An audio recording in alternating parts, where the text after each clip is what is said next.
Well, hello there. Welcome back again. This is old Grandpa. I promised you last time that when you left that we talk about this millennium, this 1,000-year reign that so-called preachers claim is told about in Isaiah. Well, I want you to know it has nothing to do with the 1,000-year reign. The one they're speaking of is over here in chapter 11 of Isaiah. And I'm going to read it to you out of Grandpa's Bible here. Y'all listen to Grandpa. Chapter 11 of Isaiah, verse 1. And there shall come forth a rod out of the stem of Jesse, and a branch shall grow out of his roots. And the Spirit of the Lord shall rest upon him, the Spirit of wisdom and understanding, the Spirit of counsel and might, the Spirit of knowledge and of the fear of the Lord. And shall make him of quick understanding in the fear of the Lord, and he shall not judge after the sight of his eyes, neither reprove after the hearing of his ears. But with righteousness shall he judge the poor, and reprove with equity for the meek of the earth. And he shall smite the earth with the rod of his mouth, and with the breath of his lips shall he slay the wicked. And righteousness shall be the girdle of his loins, and faithfulness the girdle of his reins. Now that is speaking of Jesus Christ, is it not? This is speaking of when Jesus is going to be born. He's going to come into the world, and he's going to grow up and make him of quick understanding in the fear of the Lord, and he's going to go about and do the things that God tells him to do. That's already happened. Verse 6. Now this is where the people come in with their nonsense, see. People read something and they just want to take it literal. You know, this Bible is spiritual. This is roten. Listen to Grandpa. This is wrote to human beings about spiritual things. This is wrote to the church. It has to do with spiritual. Now they'll take this stuff literal, and they look at it, they think this here wolf is going to come up and start eating. Let's read it. Let Grandpa read out of his Bible. Out of Grandpa's Bible now. The wolf also shall dwell with the lamb and with the leopard. With the lamb, and the leopard shall lie down with the kid and the calf and the young lion and the fatling together, and the little child shall lead them. What's he talking about? Oh, someday out yonder when the Lord comes back and walks down and trips through them trees that they got planted in his way over there, and walks up into this here temple over there they built for him, and he sits down and it starts to raining. Well, then the wolves is going to lay down with the lamb, and the leopard's going to lay down with the little kid goats, and the calf and the young lions is all going to get together and eat Cheetos together. Nonsense, hogwash, I tell you, Grandpa's going to tell you exactly what it is. That wolf laying down with the lamb and all this peace that everybody's talking about. Acts, the book of Acts in Grandpa's Bible, chapter 9.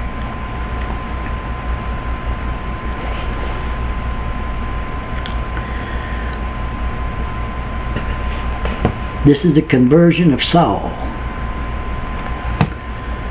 He was on his way to Damascus with all these here letters or warrants and all of that to bring these Christians in and have them beat and stoned and hung and imprisoned and all that good stuff. And Jesus comes and knocks him out with a bolt of lightning, blinds him, whatever, and then sends him off to Ananias. But then here's what Ananias says. The Lord said to him, arise and go into the street which is called Straight, and inquire in the house of Judas for one called Saul of Tarsus, for behold, he prayeth. And hath seen in a vision a man named Ananias coming in and putting his hand on him, that he might receive his sight. Now dig this. Then Ananias answered in the 13th verse, Lord, I have heard by many of this man, how much evil he has done to your saints at Jerusalem. And here he has authority from the chief priest to bind them all up that call on your name. But the Lord said, go your way, he's a chosen vessel to me. He's my boy now. Let's drop on down before we get back to it. Let's drop on down. Verse 19. And when he had received meat, he was strengthened. Then was Saul certain days with his disciples which were at Damascus. And straightway he preached Christ in the synagogues, that he is the Son of God. But now listen to this. But all that heard him were amazed, and said, is not this he that destroyed them which called on this name in Jerusalem, and came here for that intent, that he might bring them bound to the chief priest? This is that wolf and the lamb at peace with each other. This ain't sometime out in the future. This ain't talking about animals out there somewhere. This is talking about human beings. This is talking spiritual. Listen to Grandpa. When you come to Christ, when a person comes to Christ, that can be the meanest thing. You take Saul here. He's the wolf, the lion, the leopard, whichever. He posed a great threat and danger to the lambs and the kids and the calves and the sucklings. But once he came to Christ, then the wolf and the lamb can lie down together in peace. He's not a threat no more to the children of God. Hallelujah. That's what it's talking about. This ain't got nothing to do with dogs and cats and elephants and giraffes and all that nonsense that people are putting down. You go, read the Bible. It's spiritual. Grandpa ain't going to lie to you. This is happening right now as we speak. As far as the 1,000-year reign of Christ goes, I've got my opinions, but I'm not ready to give them yet. I've got scriptures to back up what I believe to be right, but the Lord hasn't gave me time yet, but I'll give you a little hint. No, the Lord says no.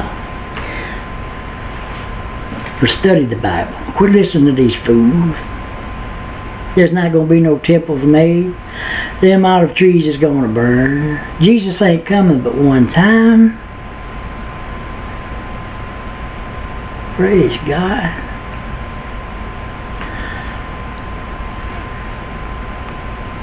I'm getting older. I don't have much time left, but I hope and pray that God can use me in my last days to point at least one person to the truth. To realize exactly what His Bible is saying to people. It's so easy. So easy. But you know, people listen to nonsense like Satan. I'm not going to get too far into this right now. People talking about, oh, Satan was a beautiful angel in heaven. He tried to overthrow God. Angels come down and had sex with women. My Lord.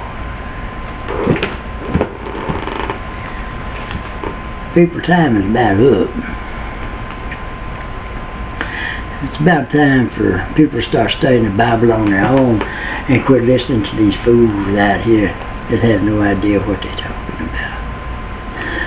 For what people want you to believe is this. A long time ago, God made Satan head of everything. Promoted him up there real big.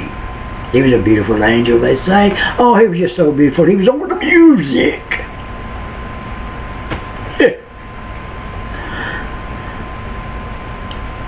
And one day he got prideful. And he said, man, I can run things better than this. So without God, here's the thing. See, God knows everything. There's nothing God don't know. He knows every thought and the intent of the heart, the mind. He knows everything. But he didn't know Satan was sneaking behind his back, talking to a third of the angels, plotting against him. Does that make sense to you? Maybe he was asleep. Maybe he was out of town that day. And then when they found out about it, they come upon him to attack him. And God, who is all-powerful, to blow his nose and the whole world just evaporate. Who is so powerful, but had to call Michael and a bunch of other angels to come and fight his battle for him. And let me ask you something else. If that happened once, what's going to keep them happening again? How can you trust God? Well, he said that all only righteousness dwells there.